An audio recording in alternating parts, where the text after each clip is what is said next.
방송에서 제공하는 투자 정보는 투자 판단에 대한 조언입니다.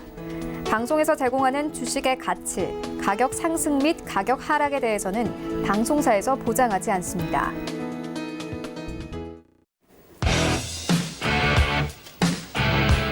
안녕하세요. 더센 투자 대가들의 수익 법칙 김선입니다. 어제 뉴욕 증시는 모두 하락 마감했습니다.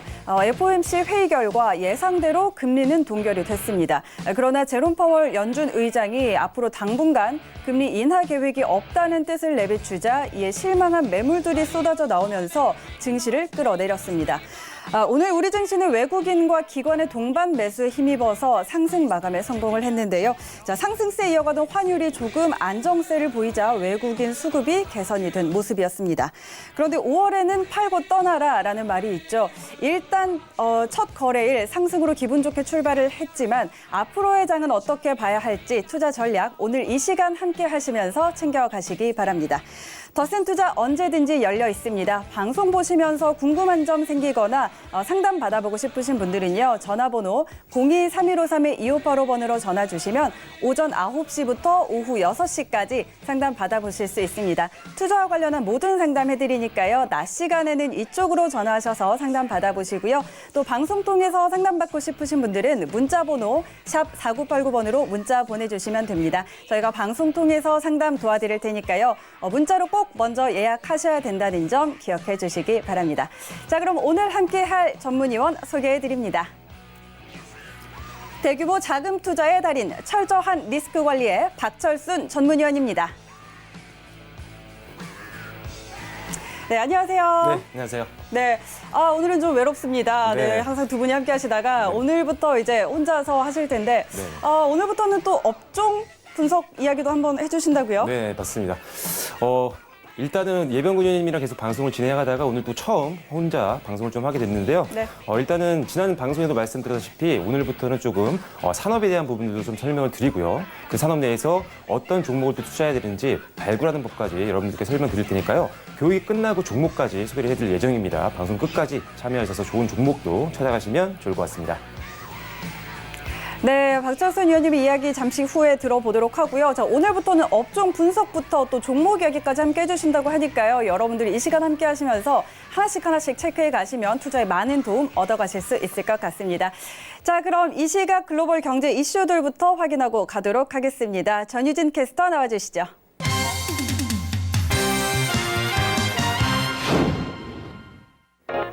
네, 안녕하세요. 전유진입니다. 오늘 미국 증시는요, 혼조세를 보이고 있습니다. 그 이유는요, 파월 의장의 발언 때문으로 보이는데요. 네, 파월 의장에 관한 소식은 잠시 후에 더 자세하게 전해드릴 텐데요. 간략하게 말씀드리면 이제 낮은 인플레이션 압력이 일시적일 거라고 이야기를 하면서 금리 인하 가능성을 더 낮추는 상황입니다. 파월 의장의 인플레이션에 관한 인내심을 다시 한번 확인하게 된 계기인 것 같은데요.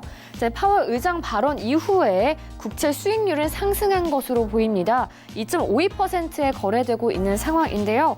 또 S&P 500 지수들이 S&P 500 기업들이 실적을 발표하고 있는 상황인데요. 74.7% 회사들이 예상치보다 좋은 실적을 나타내고 있는 상황입니다.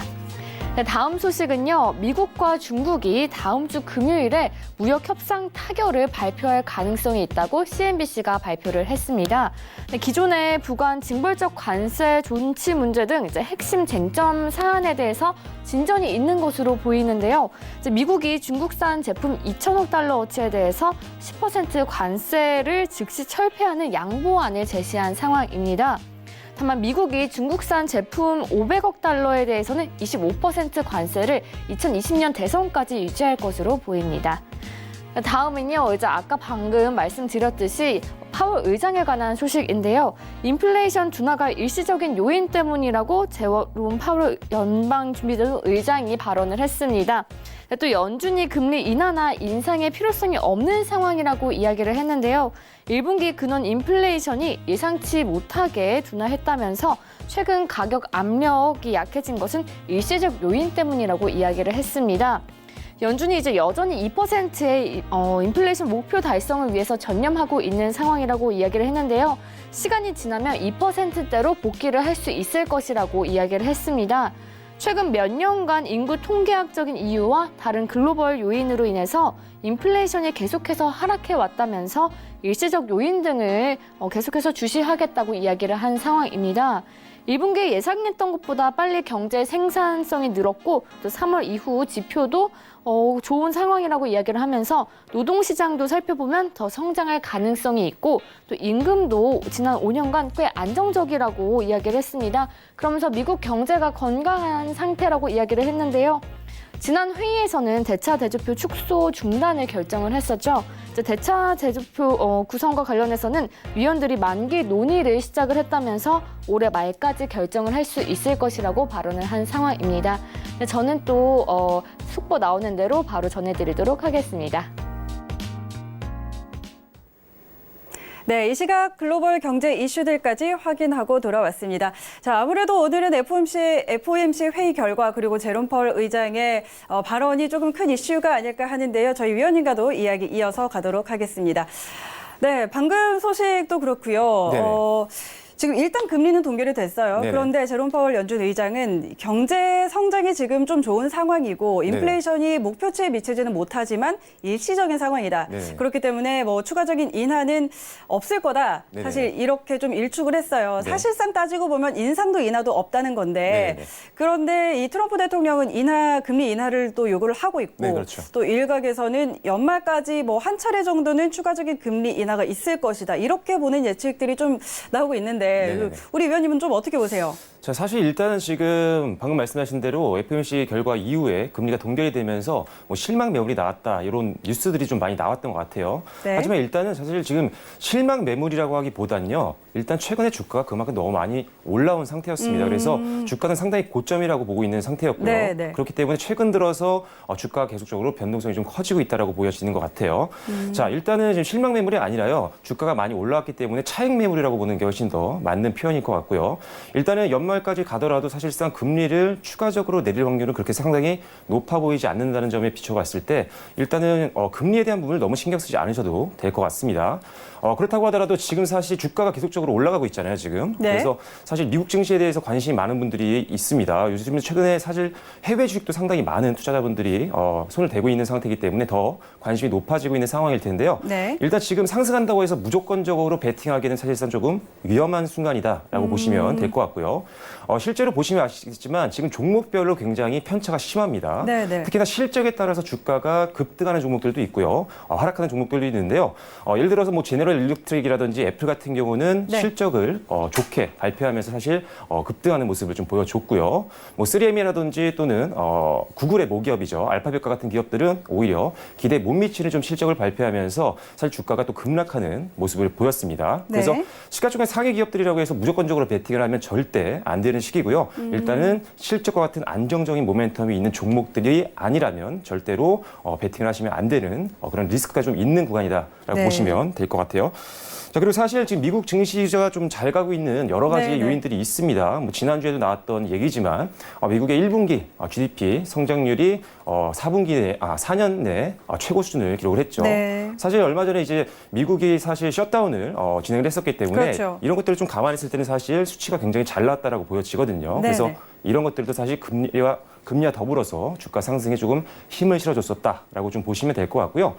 트럼프 행보들도 굉장히 중요한 것 같습니다. 네. 트럼프가 최근에 급등하고 있는 유가를 좀 진정시키기 위해서 뭐 사우디아라비아라든지 또는 산유국들에게 이제 좀 석유 공급량을 좀 늘려달라는 제안을 좀 했고요. 실제로 산유국들이 이제는 좀 증산을 좀 해야겠다라는 긍정적인 의지를 좀 내비쳤기 때문에 네. 특히나 지금 상당히 많이 올라왔던 유가가 실제로도 안정화되고 있는 모습 보이고 있습니다. 그렇죠. 실제로 이제 오펙에서 증산이 이제 시작이 되게 되면 네네. 훨씬 더 유가는 안정화될 수가 있기 때문에 이것들도 이제 앞으로 증시의 안정성에 좀 더 힘을 좀 실어질 수 있겠다라고 보시면 될 것 같고요. 네.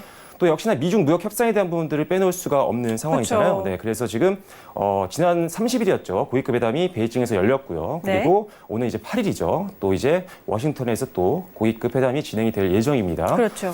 일단은 여기서 중요한 점은 이제 고위급 회담이 있고 이제 곧 있어서 이제 정상회담이 열릴 예정인데 네. 일단은 고위급 회담에서는 조금 변동성이 커질 수 있다는 부분들을 여러분들이 염두에 두고 매매를 좀 하실 필요가 있겠다라고 말씀드릴게요. 왜냐 고위급 회담 때는 사실 조율을 하는 거잖아요. 어떤 정책적인 네. 부분에 대해서 그래서 조율을 하는 거기 때문에 사실 긍정적인 뉴스가 나올 수도 있고요. 또 부정적인 내용들이 좀 나올 수가 있습니다. 그래서 변동성이 좀 커질 수 있다는 점을 감안을 좀 하시고요. 네. 다만 이제 정상회담이 실제로 진행이 되면 사실 네. 긍정적인 내용으로 끝날 확률이 상당히 높습니다. 이미 뭐 고위급 회담에서 어느 정도 조율을 다 마친 상태이기 때문에 네. 거의 뭐 겉보기 시기겠죠. 그래서 사진 찍기용이라고 보시면 되기 때문에 보통 정상회담까지 가면 사실상 긍정적인 내용이 시장에 나오면서 네. 시장에는 더 힘을 실어줄 수가 있기 때문에 단기적으로는 고위급 회담을 염두에 둔 조금 변동성 매매가 좀 중요할 것 같고요.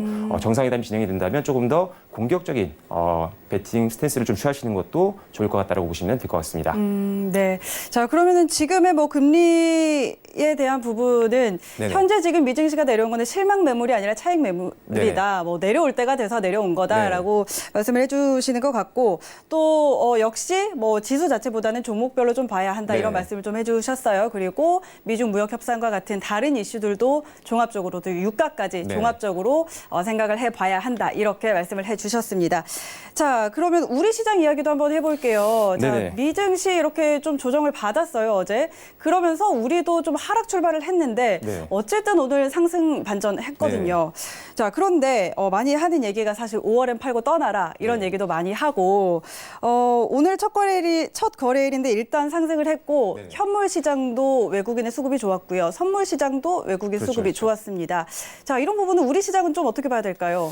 자, 일단은 지금 국내 증시 최근에 그래도 조정 이후에 좀 반등이 좀 잘 나오고 있는 상황이라 뭐 네, 다행이라고 네. 생각을 하고 있는데요. 일단은 지금 국내 증시 같은 경우 상당히 조금 역시나 미국 증시와 마찬가지로 사실 불안 요소는 굉장히 많이 남아 있다라고 보시면 될 것 그렇죠. 같습니다.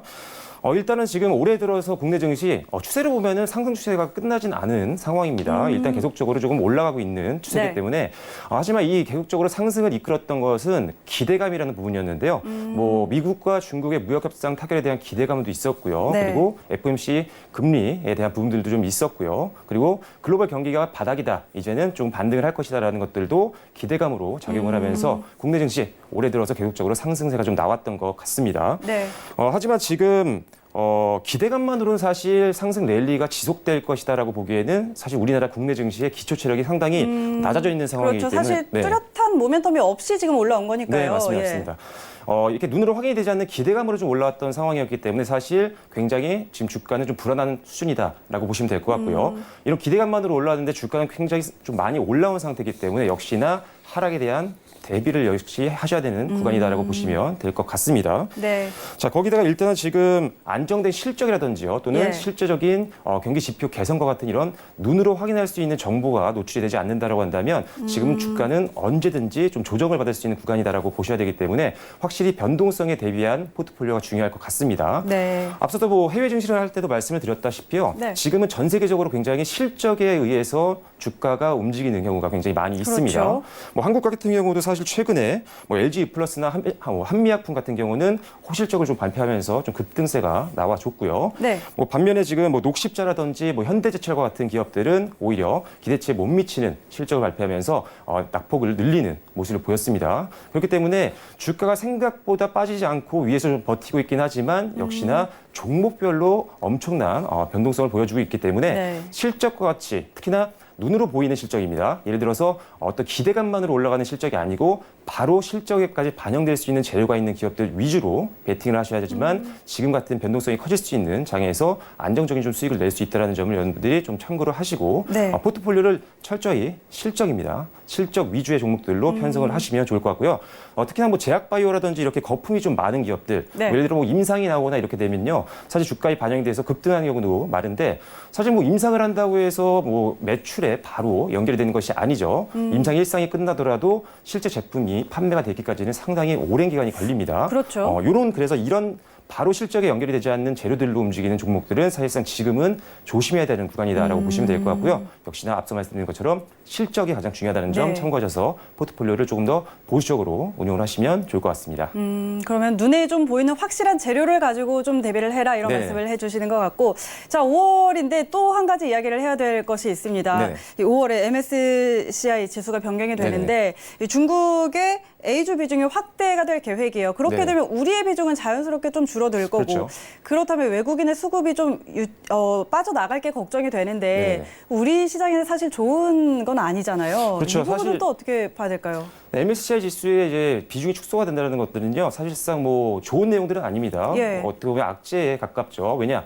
사실 MSCI 지수에 편입이 되면요, 펀드 매니저들이나 이렇게 대규모의 자금을 운영하는 업체에서 지표로 삼고 있는 그런 지수이기 때문에 MSCI 지수에 편입이 된다는 것 또는 비중이 늘어난다는 것은 국내 증시에 호재가 될 수 있지만 네. 반대로 비중이 축소된다는 것은 사실상 악재로 보기가 좋습니다.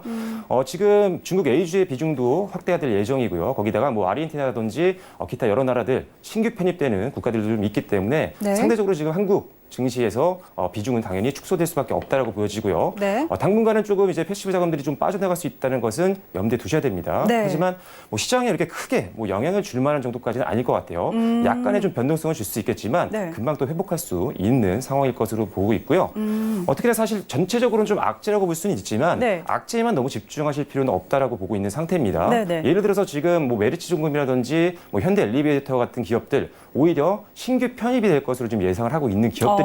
오히려 이런 것들은 오히려 신규 편입이 되기 때문에 네. 회사 개별적으로 봤을 때는 굉장히 호재성 뉴스가 될 수가 있습니다. 그래서 전반적으로는 시장에 좋지 않은 영향을 줄 수가 있겠지만 네. 오히려 호재로 주가 상승도 기대해 볼 수 있는 기업들도 있기 때문에 이런 것들에 좀 집중해서 투자를 하신다면 오히려 악재를 호재로 이용할 수 있는 현명한 좀 전략이 될 것 같을 테니까요. 참고하시면 좋을 것 같습니다. 네, 맞습니다. 이 위험할 때 오히려 그런 거를 악재를 네. 호재로 이용하는 게 또 훌륭한 투자 전략이잖아요. 그렇죠, 네, 그런 부분들도 여러분들께서 활용을 해보시면 좋을 것 같습니다. 자, 그럼 오늘도 박철순 전문위원께서 강의를 준비해 주셨는데 네네. 오늘부터 업종 이야기 함께 하도록 할 텐데요. 오늘 어떤 내용 준비해 주셨나요? 네, 제가 지난 방송에서부터 계속적으로 말씀드렸습니다. 이제 업종에 대한 부분을 좀 말씀을 좀 드리려고 하고 있고요. 네. 왜냐하면 이게 전반적인 기업들이 속해 있는 전 산업들을 알고 기본적인 걸 알고 계셔야 종목을 발굴하는 데 상당히 유용하게 쓸 수가 있습니다.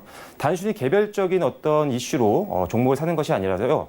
산업도 좀 분석을 하고 개별적인 네. 기업들도 분석을 하게 되면 사실상 굉장히 안전한 투자로 갈 수 있는 방법이 됩니다. 그렇기 때문에 산업을 개별적으로 분석을 좀 하셔야지만 여러분들이 훨씬 더 앞으로도 장기적으로 투자할 수 있는 종목들을 찾을 수 있다는 점을 참고하셔서 잠깐 사실 업종 얘기가 좀 지루할 수도 있습니다. 하지만 업종을 설명을 드리고요. 마지막에 그 업종 내에서 실제로 산업을 찾는 법까지 해서 종목까지 설명을 드릴 예정이니까요. 네. 방송 마지막까지 좀 시청을 해주시면 좋을 것 같습니다. 네, 네. 네, 바로 이제 교육을 좀 진행을 해볼 텐데요. 네. 오늘 처음으로 소개를 해드릴 종목은 바로 석유화학 산업입니다. 네. 사실 전반적으로 석유화학 산업이 지금 뭐 그렇게 좋은 상황은 아닙니다. 하지만 개별적인 종목들, 석유화학 산업 내에서 굉장히 기대할 만한 종목들도 상당히 많기 때문에 오늘 네. 처음으로 하는 업종은 석유화학 산업으로 잡아봤고요. 네. 실제로 석유화학 산업 같은 경우는 모든 산업의 재료로 쓰이는 기초 재료들을 만들고 있는 회사입니다. 네. 그렇기 때문에 예를 들어 뭐 휴대폰이 잘 팔린다라고 한다면 휴대폰 부품에 관련된 제품을 만들고 있는 화학 회사가 분명히 있고요. 모든 전 산업이 마찬가지입니다. 실제적인 어떤 물건을 만드는 회사 같은 경우는 모든 회사가 석유화학 제품을 사용하기 때문에 관련되어 있는 석유화학 산업은 언제든지 찾을 수가 있고요. 그래서 뭐 계절이라든지 분기 또는 연도에 따라 상관없이 언제든지 매수할 만한 종목들이 석유화학 산업 내는 분명히 존재를 합니다. 그렇기 때문에 오늘 첫 번째 소개해드릴 산업을 석유화학 산업으로 잡았던 거거든요. 네. 자, 그럼 석유화학 산업에 대해서 살짝 좀 알아볼 텐데요. 네. 일단은 석유화학 산업의 기본적인 내용들도 말씀을 드리겠고요. 네. 공정이라든지 또는 석유화학 산업의 특성 그리고 주요 석유화학 산업에 영향을 주고 있는 외생 변수라든지 네. 그리고 마지막으로는 이 석유화학 산업 내에서 어떻게 종목을 좀 찾아야 되는지까지 말씀을 좀 드려보겠습니다. 네. 자, 석유화학 산업은 굉장히 간단합니다. 석유를 탐사하고 개발 및 채굴을 해서 그 제품을 다시 우리나라로 들어와야겠죠. 그래서 네. 수송을 하고 정제해서 최종 제품까지 만들어서 판매하는 일련의 사업을 우리가 석유화학 산업이라고 보시면 될 것 같습니다. 네. 아무래도 이제 석유, 즉 원유를 갖고 하는 거기 때문에 사실 유가 변동에는 당연히 민감할 수밖에 그렇죠. 없겠죠. 네, 그리고 시황 사이클을 반복하는 산업이라고 적어놨는데요. 뒤에서도 말씀을 드리겠지만 석유화학 산업은 굉장히 긴 시간대로 사이클 산업입니다. 그래서 그렇죠. 예. 한번 호황기에 들어가면요, 엄청 길게 호황기에 접어들고요. 지수도 마찬가지입니다. 석유화학 관련 관련된 기업들도 주가가 오랜 기간 동안 올라가는 경우가 많고요. 오히려 불황기에 떨어지게 되면 사실 오히려 매도를 하고 장기간 기다려야 될 수도 있는 부분이 있습니다. 하지만 호황기에 접어들었을 때 굉장히 장기간 동안 올라가기 때문에 매수 타이밍을 잡기도 굉장히 좋고요. 그리고 안정적으로 매도하기도 굉장히 좋기 때문에 이런 관점에서 보면 석유화학산업은 언제든지 우리가 관심을 가져야 되는 업종이다라고 보시면 될 것 같습니다. 자, 그래서 아무래도 이런 원유를 가지고 하는 산업이기 때문에 원유 가격이라든지 전방 산업 시장도 좀 여러분들이 알고 계셔야 되고요. 그리고 환율이라든지 제품별 수급 상황도 여러분들이 철저하게 좀 분석을 하셔야 어떤 좀 더 종목을 선정하는 데 도움이 되실 것 같습니다. 네. 자, 석유화학 산업은 크게 두 가지로 나뉩니다. 석유 정제 산업과요, 그리고 석유 유화 사업으로 나뉘는데요. 네. 석유 정유 산업은 원유를 정제를 해서 우리가 흔히 알고 있는 뭐 휘발유라든지 등유나 경유 이런 제품들을 만드는 게 우리가 정유 산업이라고 하고 있고요. 네. 그다음에 이제 석유화학 산업, 유화 산업이라고 하는 것들은요, 이 석유 정유 산업에서 나왔던 이런 휘발유나 등유 같은 걸 만들 때 또 부산물로 나오는 게 바로 납사란 제품이 있습니다. 네, 이 납사란 원재료를 가지고 뭐 에틸렌이나 프로필렌, 파라자일렌과 같은 이런 기초 유화 제품들을 만드는 것들을 영위하고 있는 사업부를 우리가 보통 석유 유화 산업이라고 말씀드릴 수가 있습니다. 네. 일단 부가가치를 높일 수 있는 단계식 산업 구조를 가지고 있다고 말씀을 드렸는데요. 뒤로 가면서 다시 한번 설명 좀 드리겠습니다. 네. 네, 앞서 말씀드린 걸 그림으로 좀 나타내 봤는데요. 원료인 원유나 또는 천연가스를 우리가 수입을 해와서요. 네. 정제 과정을 통해서 우리가 휘발유라든지 등유 같은 제품들을 또 만들고요. 네. 그중에 납사란 제품을 통해서 우리가 에틸렌, 프로필렌, 부타디엔, 뭐 파라자일렌과 같은 제품들을 만들어서 최종 우리 제품까지 만들어 나가는 일련의 과정을 우리 석유화학 산업에서 영위를 하고 있습니다. 네. 굉장히 좀 광범위하네요. 네, 그래서 사실 석유화학이 들어가지 않은, 관련돼 있지 않은 업종은 없다라고 보시면 될 정도로 굉장히 범위가 광범위합니다. 그래서 반드시 관심을 가져야 되는 산업이라고 보시면 될 것 같고요. 네. 자, 앞서 말씀드린 것처럼 일단은 원유를 우리가 수입을 하게 되면 상압 직류탑이라는 것을 통해서 비등점에 따라서 우리가 분리를 하게 됩니다. 휘발유, 등유, 경유, 나프타라든지 벙커CU 그리고 잔세유 같은 것들이 있고요. 나프타는 그 정유산업 바로 다음에 있는 유화산업 쪽에서 가장 기초 원료로 사용하는 네. 제품이기 때문에 우리가 납사에 대한 부분도 항상 신경을 쓰셔야 됩니다. 네, 네. 납사의 어떤 가격이라든지 이런 동향들도 철저하게 여러분들이 확인을 하셔야 된다는 점을 참고로 하시면 좋을 것 같고요. 자, 정제 마진은 쉽습니다.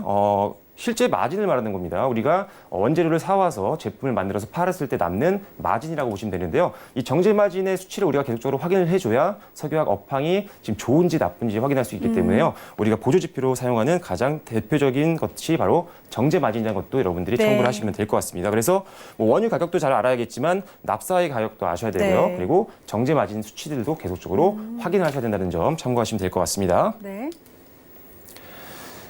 자, 석유 제품 방금 말씀드렸던 이 기초 원료죠. 납사와 같은 제품들이라든지 이런 것들을 기초 화학 제품으로 변화를 시켜주는 게 바로 석유화학 산업이라고 말씀을 드렸습니다. 네. 자, 그래서 아까 유화 산업에서 주력으로 사용하고 있는 제품이 바로 나프타라는 제품인데요. 네. NCC라고 해서 납사 크래킹 센터의 약자입니다. 예. 납사를 분해하는 그냥 설비라고 여러분들이 보시면 될 것 같은데요. 납사를 분해하게 되면 우리가 에틸렌, 프로필렌, 부타디엔, 또 벤젠톨렌, 자일렌과 같은 제품들이 만들어지게 됩니다. 네. 이런 것들로 인해서 우리가 흔히 알고 있는 뭐 페트병이라든지 화학섬이라든지 이런 것들을 만들게 되는 거죠. 네. 자, 그래서 일단은 이런 것들을 참고하시면 될 것 같고요. 자, 방금 말씀드렸던 것들을 도식화해놨습니다. 일단은 지금 원유를 크래킹 센터에서 분해를 해서 LPG라든지 휘발유, 등유, 경유 같이 이런 제품을 만들게 되고요. 네. 그리고 아까 말씀드렸던 정유 이게 산업에서 이제 정유의 정유 쪽입니다. 부분인가요? 이건 예. 정유 쪽에서는요. 여기 보이시는 대로 이게 고황 중유를 말하는 겁니다. 네네. 고황 중유를 한 번 더 우리가 분해를 할 수가 있습니다. 이것 자체로만은 쓸 수가 없는 상태고요. 그리고 매연이라든지 이런 것도 굉장히 많기 때문에 사실 바로 쓸 수는 없기 때문에 한 네. 번 더 고도화 설비를 통해서 우리가 다시 한번 휘발유, 등유, 경유 같은 제품들을 뽑아낼 수가 있습니다. 네. 여기까지가 바로 우리가 보통 알고 있는 정유 회사들, 뭐 SO라든지 이런 여천 NCC라든지 이런 회사들이 하는 그런 사업이라고 보시면 될 것 같고요. 네. 여기서 나온 나프타라는 제품을 이제 분해하는 게 바로 아까 말씀드린 정유 회사에서 하는 내용들입니다. 네, 네. 납사를 분해해서 에틸렌, 프로필렌 이런 것들을 만들게 되고요. 다시 한번 이런 에틸렌이라든지 프로필렌 같은 제품들을 이렇게 뭐 고밀도 폴리에틸렌이나 뭐 저밀도 폴리에틸렌, 뭐 PVC 그리고 뭐 에틸렌 글리콜 이런 제품들을 만들어서 결과적으로 최종 화학 제품들을 만들게 되는 거죠. 너무 어려운 용어들이 많은 것 네, 같아요. 그래서 제가 그래서 이거를 아예 그냥 표시를 해놨거든요. 그래서 네, 네. 표를 만들어 드렸기 때문에 참고를 하시려면 이제 저희가 자료를 항상 올려드리기 때문에 네, 네. 홈페이지 들어오셔서 참고를 하시면 좋을 것 같습니다. 네. 그리고 표기에 지금 조금 이 두 가지가 쓰이고 있어서 약간 네네. 헷갈려 하시는 분들도 계실 것 같은데 납사하고 지금 나프타하고 같은 예. 거를 말하는 거죠? 아니, 납사와 나프타는 같은 말입니다. 예, 예. 헷갈리실 수가 있는데요. 네. 네. 아마 납사가 좀 일본 쪽 그런 이 업계에서 예, 쓰이는 용어인 그런 것 같더라고요. 같아요. 네. 결국 같은 겁니다. 네. 헷갈리시지 않으셔도 되고요. 자, 다음으로 넘어가겠습니다. 그래서 결론적으로 계속적으로 똑같습니다. 석유 정제 산업을 거쳐서 석유화학 산업을 거쳐서 우리가 흔히 사용하고 있는 최종 제품까지 만드는 산업을 하는 것이 바로 석유화학 산업이다라고 보시면 될 것 같고요. 네. 자, 그림 같은 것들은 그냥 참고로 하시면 될 것 같습니다. 그리고 아까 그 납사를 우리가 납사 크래킹 세트를 통해서 분리를 한다라고 말씀을 드렸습니다. 네. 자, 그러면 보통 분해를 하게 되면 에틸렌 같은 경우는 한 30%대의 수율로 나오게 되고요. 뭐 프로필렌은 16%, C4유분은 10% 정도, 그리고 RPG라는 원료 같은 경우는 14%, 그 이외에 나머지 제품들이 한 29% 정도 나오는데요. 이런 네. 것들도 참고를 하시면 될 것 같고요. 자, 여기서 이제 C4유분이랑 RPG 같은 경우는 한 번 더 분해가 가능합니다. 그래서 C4유분도 다시 한번 분해를 하게 되고요. 그리고 RPG도 분해를 하게 되는데 RPG를 분해하게 되면 벤젠, 톨루엔, 자일렌과 같은 기초 유분으로 바뀌게 되고요. 네. 그리고 C4유분은 부타젠이라고 해서 우리가 고무의 원료라고 생각하시면 됩니다. 아. 그래서 화학 고무의 원료인 부타디엔을 C4유분에서 추출해낼 수 있다라고 보시면 될 것 같고요.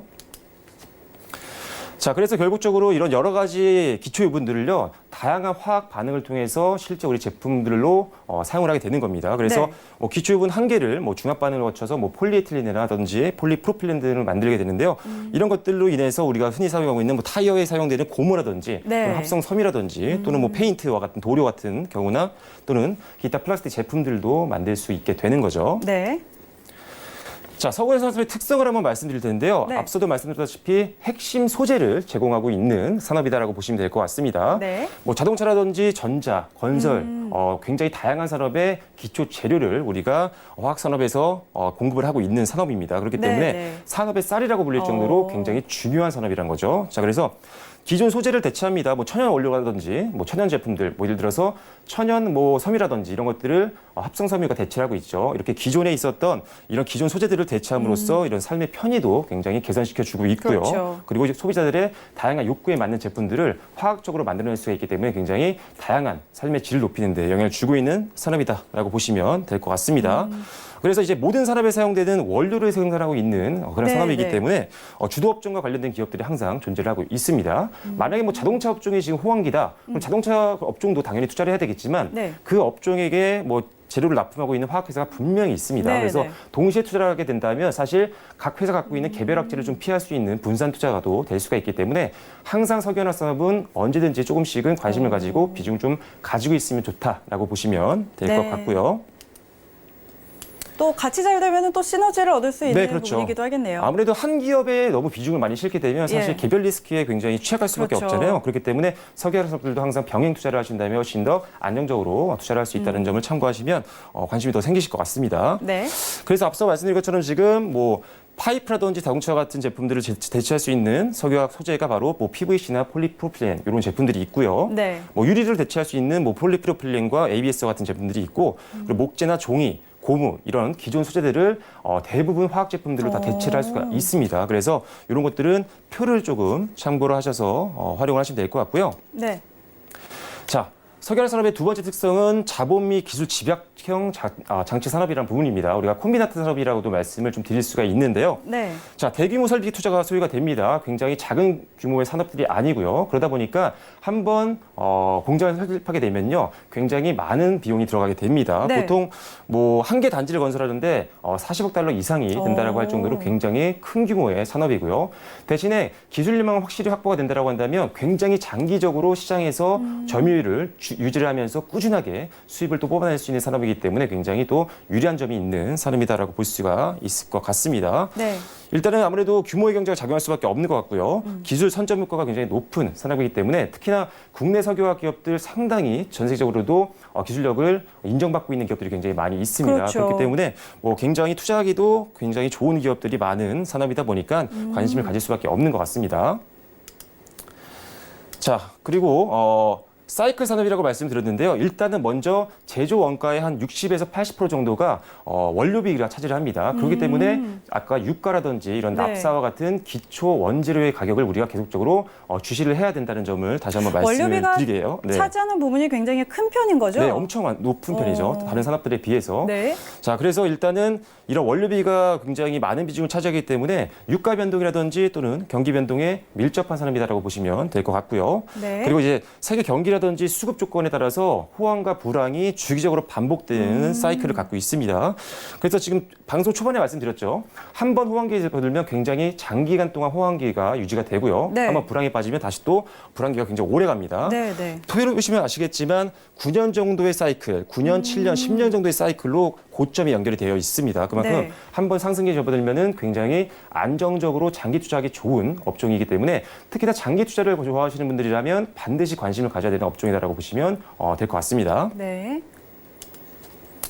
자, 일단은 높은 부가가치를 창출하는 산업이라고 말씀을 드렸는데요. 아까 기초 원재료인 납사를 기준으로 봤을 때 납사 0.18톤, 한 네. 125달러 정도 이상이 될 것 같은데요. 이 정도의 투자로 해서 총 9,000달러 정도의 최종 제품을 생산하게 됩니다. 거의 뭐 70배가 넘는 정도의 부가가치를 창출할 수 있는 산업이기 때문에 이런 것들을 봤을 때 굉장히 다른 산업 대비해서 굉장히 네, 높은 네. 부가가치를 가지고 있는 기업들이 굉장히 많다라는 점을 여러분들이 염두에 두시면 될 것 같고요. 네.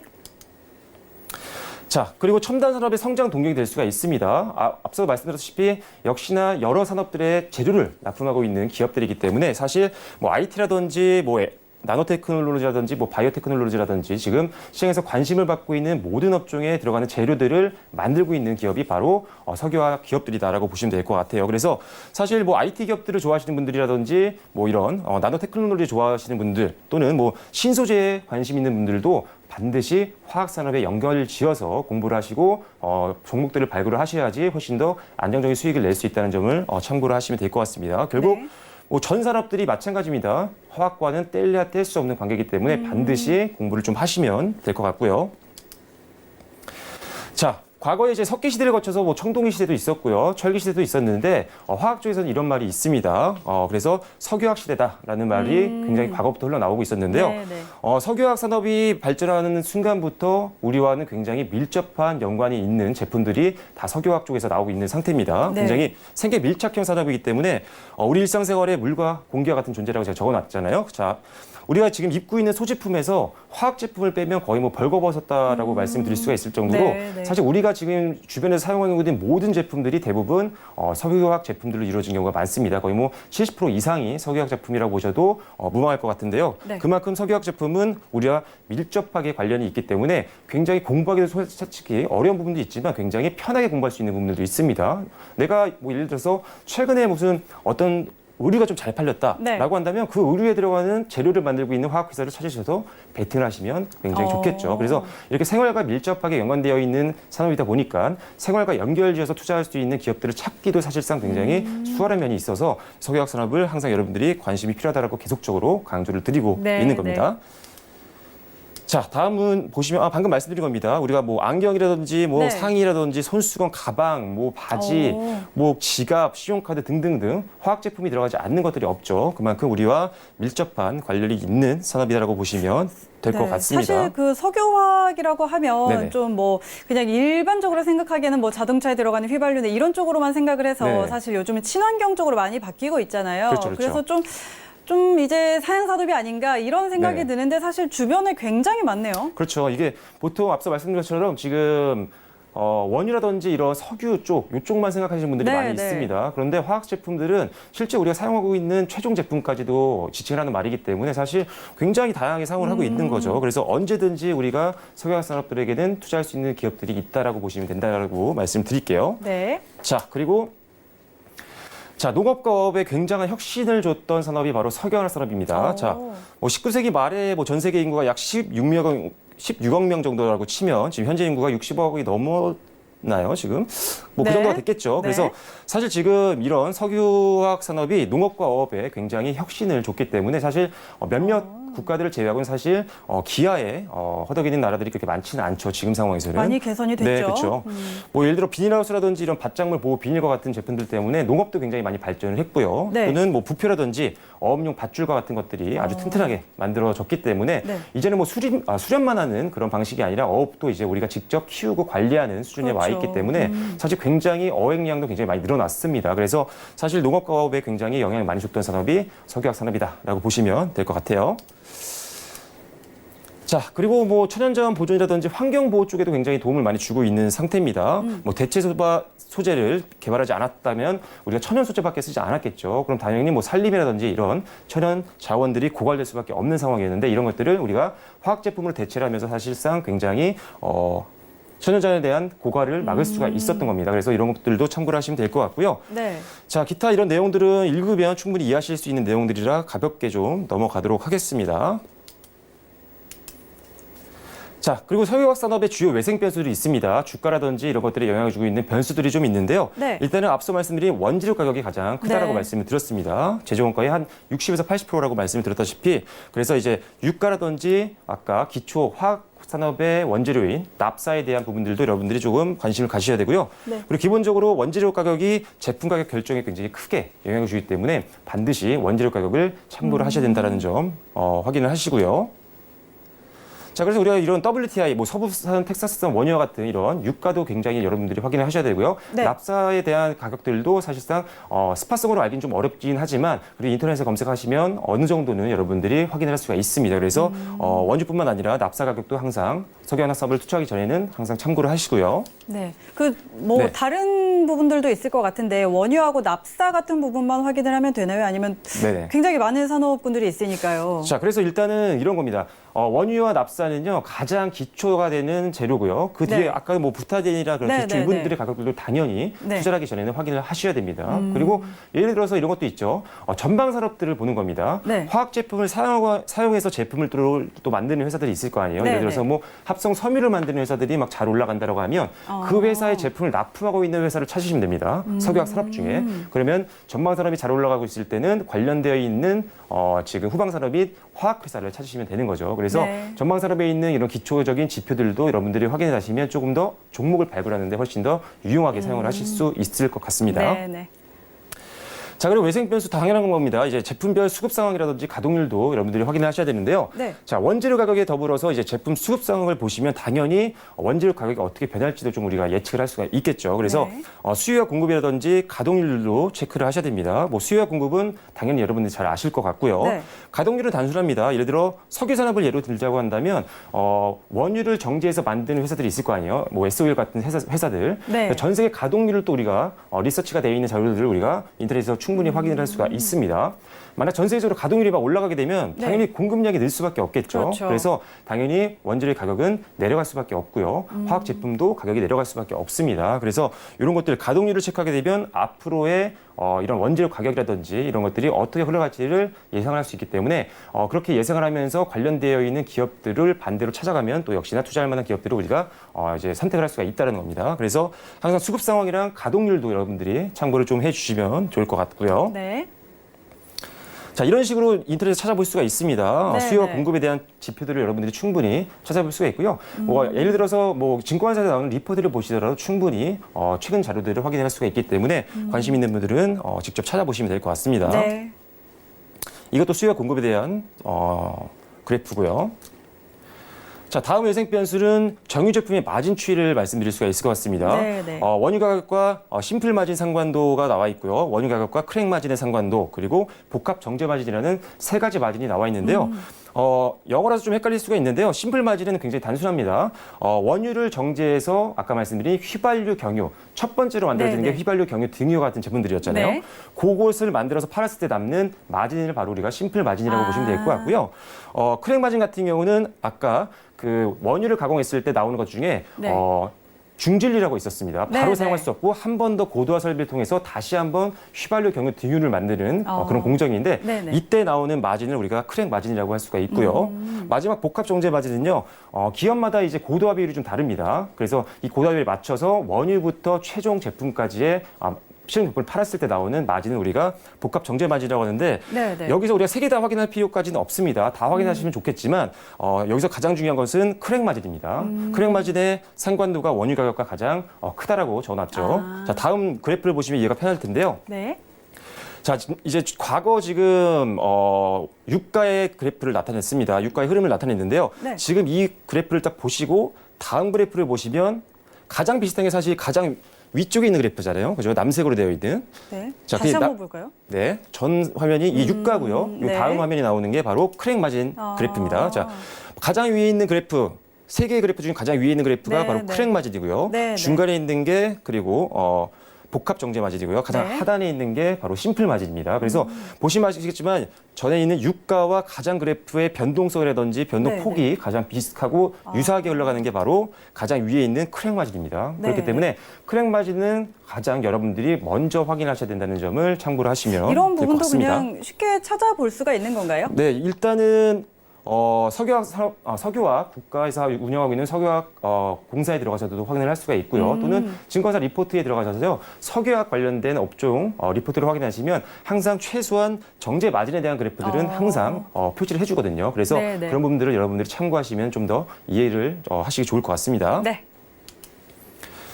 자, 그리고 화학 제품의 마지막 외생 변수는 화학 제품 마진 추이입니다. 네. 제품의 종류가 굉장히 다양했잖아요. 석유화학 네, 제품이. 네. 이런 것들에 따라서 굉장히 상이한 마진을 갖고 있습니다. 어떤 제품들은 어떤 특정한 시점에 훨씬 더 마진이 많이 나오는 제품들이 있고요. 네. 어떤 제품은 마진이 굉장히 줄어드는 것들이 좀 있습니다. 그래서 네. 제품마다의 마진 추이도 여러분들이 확인할 수 있다면 훨씬 더 정확한 종목들을 선정을 할 수 있겠죠. 다음 그래프를 보실게요. 자, 이 그래프 같은 경우는 지금 납사와 프로필렌의 마진 차이를 나타낸 겁니다. 지금 2008년도 기준으로 봤을 때 저 정도 그래프와 밑에 있는 그래프가 폭이 그렇게 넓지는 않은데 네, 네. 다음 그래프를 볼게요. 어. 납사 부타디엔 같은 경우는 굉장히 마진이 많이 나는 구조였습니다. 네, 네, 그렇게 되면 이때는 오히려 이런 부타디엔을 만드는 특히 합성금의 원료라고 말씀드렸습니다. 부타디엔이. 네. 부타디엔과 관련되어 있는 회사들의 주가가 상당히 좋았었을 겁니다. 보지 않아도 알 수 있죠. 그래서 네, 네. 이렇게 마진이 좋은 제품들을 우선적으로 우리가 베팅을 하셔야 된다는 점을 참고하시면 될 것 같고요. 자, 일단은 이제 제품 분석을 통한 수혜주를 이제 발굴을 좀 해보겠습니다. 실제적으로. 네, 자, 네. 화학 제품의 가격 추이를 분석을 할 텐데요. 자, 보세요. 최근에 올해 들어서 이런 뉴스가 좀 있었습니다. 네. 중국이 대규모 PX 증설을 하겠다라고 뉴스가 나왔었어요. 이 PX가 아까 파라자일렌이라고 해서 일단은 뭐 페트병이라든지 이런 기초 제품을 만드는 유분입니다. 그래서 이게 만약에 중국에서 대규모로 지금 30% 정도 증설을 할 예정인데 네. 증설이 되게 되면 당연히 아까 수요와 공급적인 측면에서 보면 공급량이 늘기 때문에 당연히 그렇죠. 제품 가격은 다운이 될 수밖에 없습니다. 네, 네. 그렇기 때문에 PX 가격이 앞으로 당연히 떨어지면서 안정화가 되겠죠. 네. 그럼 이제 PX를 가지고 원료로 제품을 생산하고 있는 기업들 같은 경우는 원재료 가격이 떨어지기 때문에 당연히 마진이 늘어날 수밖에 없습니다. 네. 원재료에 대한 부담이 떨어질 수밖에 없잖아요. 그렇죠. 그래서 이 PX 가격이 떨어진다는 것을 우리가 전망을 할 수가 있기 때문에 그럼 PX를 원료로 사용하고 있는 기업들을 우리가 발굴해서 베팅을 할 종목들을 찾으면 되는 겁니다. 자, PX를 가지고 만든 제품 중에요. TP라는 제품이 있고요. 그리고 PET라고 해서 아까 말씀드린 페트병 같은 원료가 있습니다. 그래서 네. 이런 기업들을 보면 뭐 효성 첨단 소재도 있고요. 뭐 삼양 패키징과 같은 기업들이 굉장히 있습니다. 그래서 관련 업체 리스트업을 한 다음에요. 그 다음에 이런 기업들 중에 개별적으로 한 번씩 또 분석을 또 해봐야겠죠. 뭐 재무제표도 좀 봐야 될 것 같고요. 네, 네. 주가의 최근 추이도 봐야 되겠고 수급도 보셔야 되겠죠. 이런 네. 다양한 것들을 이제 봐야 되는데 일단은 이 뉴스 하나만으로도 석유화학 산업 내에서 몇몇 기업들을 일단은 우리가 구별을 해놨습니다. 네, 그래서 이 네. 몇몇 종목들만 우리가 개별적으로 보면 되기 때문에 사실 종목 발굴을 할 때 가장 편한 방법이 이렇게 탑다운 방식으로 뉴스에서 이 제품을 만들고 있는 회사까지 발굴하는 방법이 가장 빠르게 종목을 선정할 수 있는 방법이라는 것을 참고하시면 될 것 네, 같고요. 네. 자, 그럼 지금 다시 한번 내용으로 돌아갈게요. 네. 자, 파라자일린 가격이 이제 하향 안정화될 것으로 전망이 됩니다. 그래서 이 제품의 원재료 가격이 싸지기 때문에 이 제품을 활용해서 하고 있는 기업들을 우리가 찾아봤더니 효성 첨단 소재가 있었고 네. 삼양 패키징 같은 기업들이 있었고요. 네. 뭐 태광산업도 TPA를 생산하는 기업이기 때문에 뭐 태광산업도 있었고요. 뭐 효성이라는 회사들도 있습니다. 네. 자, TPA도 그 PX를 이용해서 만드는 네, 맞습니다. 건가요? PX를 이용해서 뭐 TPA도 만들고 PET도 만드는 건데요. 그래서 PET를 만드는 회사가 이 두 회사가 있는 거고요. 아, 네네네. 그리고 TPA를 만드는 회사가 아까 말씀드린 뭐 효성화학이라든지 네. 뭐 태광산업이라든지 이런 여러 가지 회사들이 있습니다. 하지만 네. 10개 이상이 되지 않습니다. 전체 종목이 뭐 3,000개가 넘는데 손에 네. 내외가 되는데 그 종목 내에서 순식간에 10종목 내외로 우리가 압축을 했기 때문에 굉장히 시간적으로도 굉장히 우리가 알뜰하게 투자를 할 수가 있다는 네, 거죠. 네. 자, 그러면 이런 몇몇 종목들을 이제 개별적으로만 우리가 분석을 해보면 됩니다. 네. 자, 앞에서 있었던 그 복잡했던 도표가 있었죠. 거기에 있었던 일부분을 제가 떼어온 거예요. 네, 네. 파라자일린 가격이 지금 떨어졌기 때문에 이것을 원재료로 만드는 제품이 TPA 그리고 DMT라는 제품이 있는데 이 제품을 만들고 있는 회사가 바로 옆에 써 있는 기업들이죠. 효성화학이라든지 태광산업 그리고 뭐 롯데케미칼 그리고 뭐 SK케미칼이 있고요. DMT를 만드는 회사는 뭐 SK케미칼이 있습니다. 네. 자, 그래서 요 네 종목 정도만 우리가 개별적으로 분석만 하면 이제 한 종목을 선정할 수가 있는 거죠.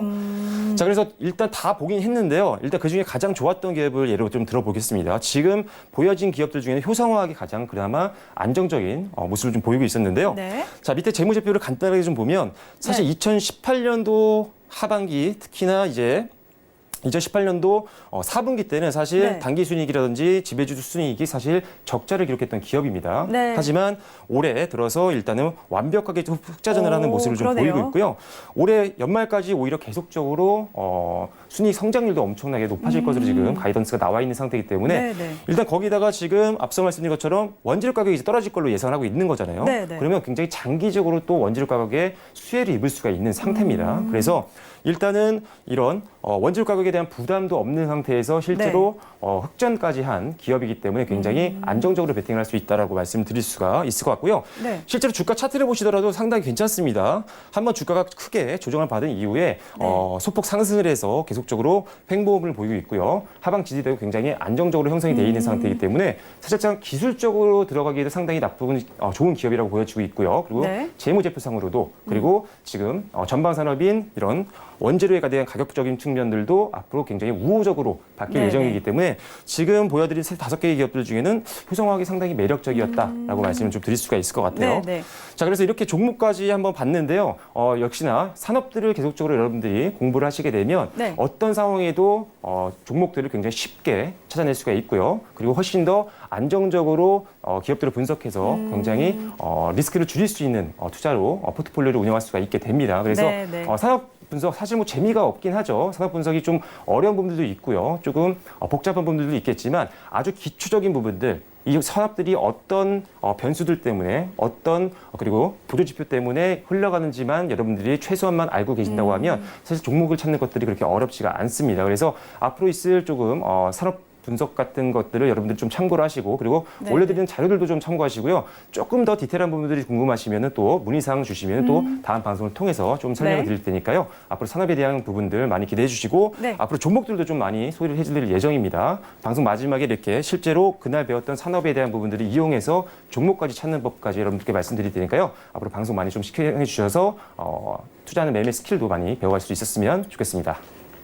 네, 이렇게 업종 분석부터 해서요, 종목을 그냥 던져주는 게 아니라 종목을 발굴하는 방법까지 알려주셨는데요. 자, 이런 시간을 계속해서 꾸준히 가져가다 보면 여러분들께서도 투자하는 데 도움이 될 만한 많은 정보들 얻어가실 수 있을 것 같으니까요. 앞으로 이 시간 계속해서 기대해 주시기를 바랍니다.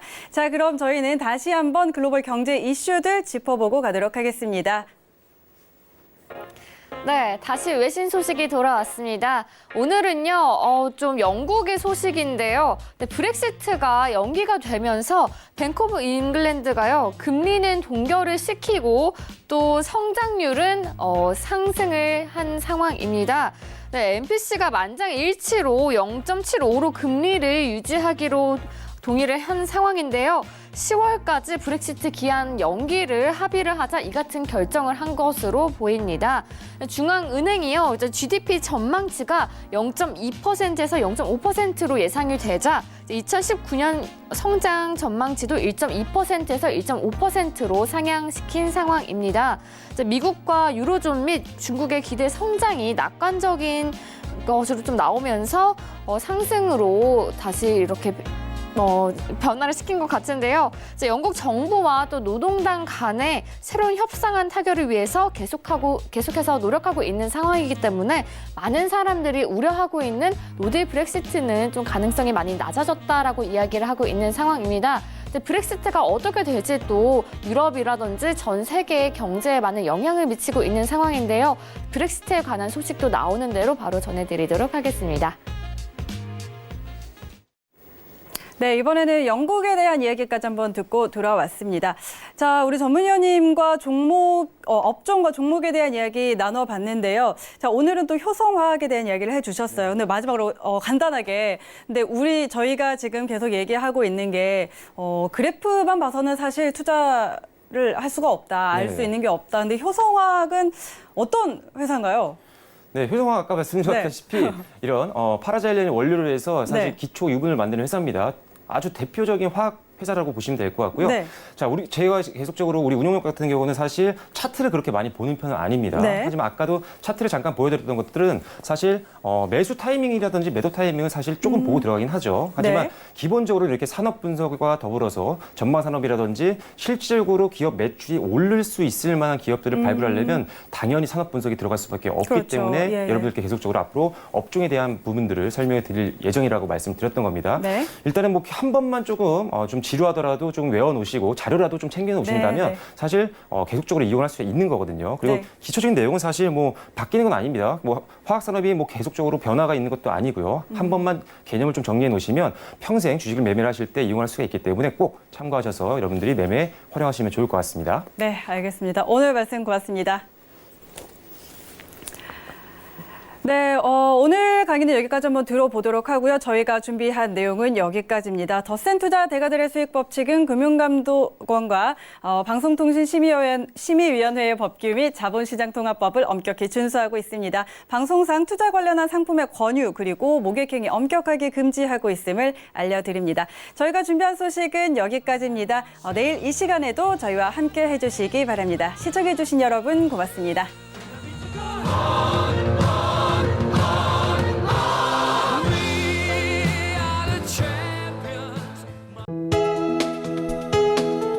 본 방송에서 제공하는 투자 정보는 투자 판단에 대한 조언입니다. 방송에서 제공하는 주식의 가치, 가격 상승 및 가격 하락에 대해서는 방송사에서 보장하지 않습니다.